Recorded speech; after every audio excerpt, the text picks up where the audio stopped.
So you've passed the NCE, now what? And for real, now what?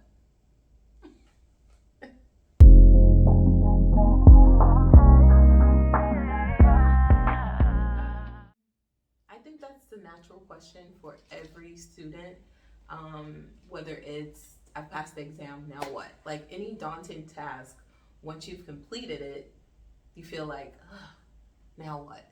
Um, so what I would say is pat yourself on the back, number one, because that was a big deal. And studying, all the preparation, being mentally prepared, showing up, that's a big deal. So definitely dust your shoulders off, pat yourself in the back, whatever it is, but take a moment to really appreciate the efforts that you put in for that. It's a big deal. So I thought about that question too. What are my next steps? And of course, there's a journey to full licensure, as with anything, whether it's MSW, being a psychologist, a doctor, like there's always a road to success. And I choose to put a positive spin on it because I know that sometimes it's a lot of red tape or finding out information that you didn't even know that you had to know upon entering the course that you wanted to take. When I decided to become a professional counselor, I knew some of the steps, but I didn't really know all of the steps until I got here. So what I want to do is try and make that as easy as possible for you all, and condense it so that you'll know what your next steps will look like in a snapshot.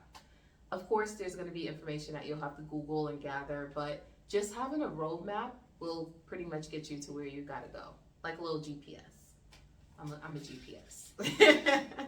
So I wrote some things down. I know it's a little, it's not the thing to like really read while you're doing a video, but my notes are important and I don't want to miss anything for you guys. So I'm going to use my handy dandy notebook. If you know, you know. All right, so it depends on what state you live in, number one, what your next steps are. So please, please, please always be aware of the requirements of your state. Always be aware of the ethical codes and the law, right? That's 101. We want to know that any state we live in, because I'm coming from New York and it's totally different here in Texas. Like I had to do a lot of research and I'm not complaining at all, because that's actually one of the things that got me here to come to Texas, because I think the licensure process, not that it's easier, but it worked for me and the things that I wanted. So always know what your needs and your wants are and what road is going to work best for you. So before I go any further, I'm going to bring up these notes.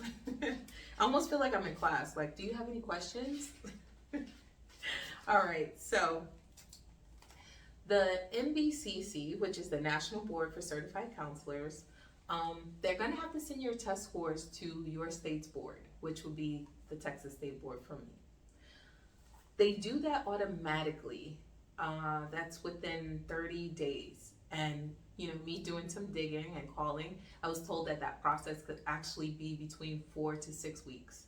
So what they do is like, they group everybody in. Those who took the exams in, let's say, February, they will send out those scores in March. So depending on where you fall in February is when your test scores will be sent out to your state's board. So like, for instance, I took mine at the beginning of January. So mines are not going to be sent out until mid-February. So that's about a 6-week turnaround. Not too bad. But there are things that I could be doing in the meantime. Number one, you got to do an application. You have to submit an application to become an LPCA, which is a provisionally licensed counselor. And then after you do the application, you start obtaining your hours, which are 3,000 for the state of Texas, which goes towards your full licensure. But we'll talk about that another time, but that's just food for thought. So the next steps for that is you're going to have to get some documentation and send it over to your state's board. So those documents consist of about 4 things. One, you'll need a copy of the National Practitioner Data Bank Self-Inquiry, also known as the NPDB. This is basically to let your board know if you've had any things go on in the past as far as like malpractice or just anything that could possibly come up in your professional career that need to be addressed. And that was only $2.50 here. The application in and of itself is $165. So yeah, it's a few coins, but it's well worth it, right, for your career. You'll also need to get fingerprinted. You're going to get a link sent directly from your state's board here in Texas. That's what they did for me. And I was able to select a place that was closest to my home to do the fingerprinting. So it was about 10 minutes from my home, so it didn't take long at all. The whole process was maybe 30 minutes, and they, fingerprinted and scanned my fingers and sent it back to the board to, again, certify that I either have things in my past or I have nothing, right? You'll also need a document from your school certifying that you did in fact pass practicum and internship.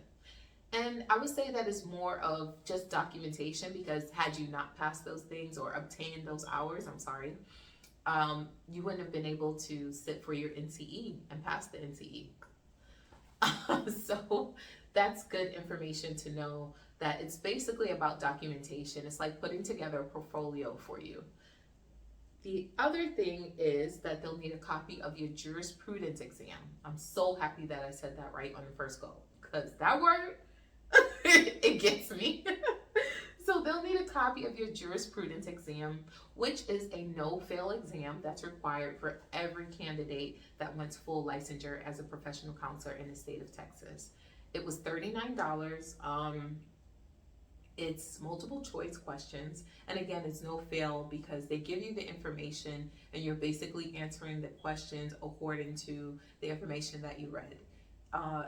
It just basically lets you, it certifies that you've read thoroughly the information that was given to you and that you fully understand your responsibilities as a future fully licensed professional. It has to do with different laws, applicable laws in your career. So that is something very important to know and obviously to pass. And that's something that the board wants to certify that you have in fact passed that. The last document that you will need is a supervisor agreement form.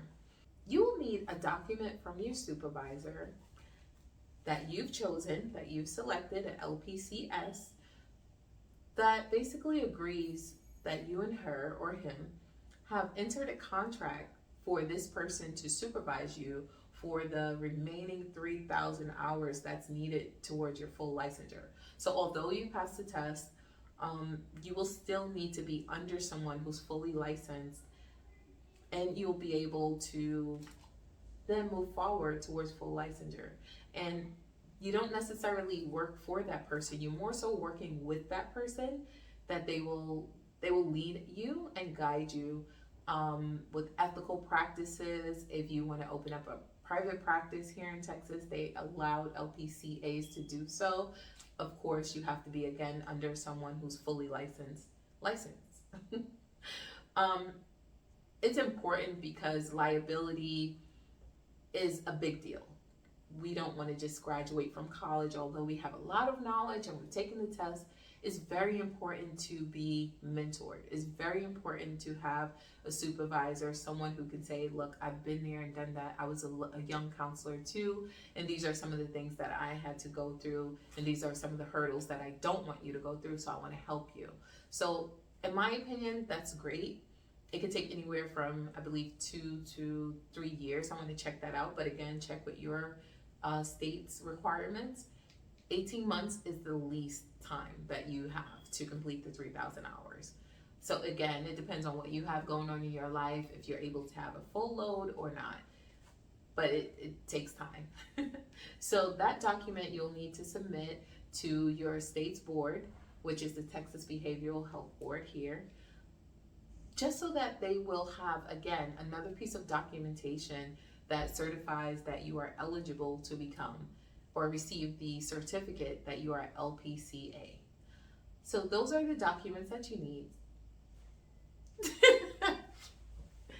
I would say that, again, while you're waiting for the application to process, no, while you're waiting for your scores to be sent to your state's board. There are so many other things you can be doing in the meantime. I'm not going to sit here and pretend that 165 is not a good amount of money, especially for some. You might want to save that money, work hard, do what you got to do, and come up with the 165 so you can submit your application and move on with the process. But also, you could think about the path that you want to take. Do you want to become an LPCA that works with a company? Or do you want to be an LPCA, again, in Texas, you can have a private practice. Do you want to start out and do a private practice where you have more control over what the clients that you are seeing, that you are taking on? There's a lot of things that you can do while you wait. I just encourage you to celebrate that you've passed the test, and also celebrate that you've taken steps toward a career that you've probably dreamt of from the moment that you signed up to attend the college. That's the end of my video. I hope this helps. I'll be submitting another video about some other things along my journey. I have to do a DBA, which is, certify that my business, I'm gonna open up a private practice, hopefully. And I want to talk about that journey, so stay tuned. Bye.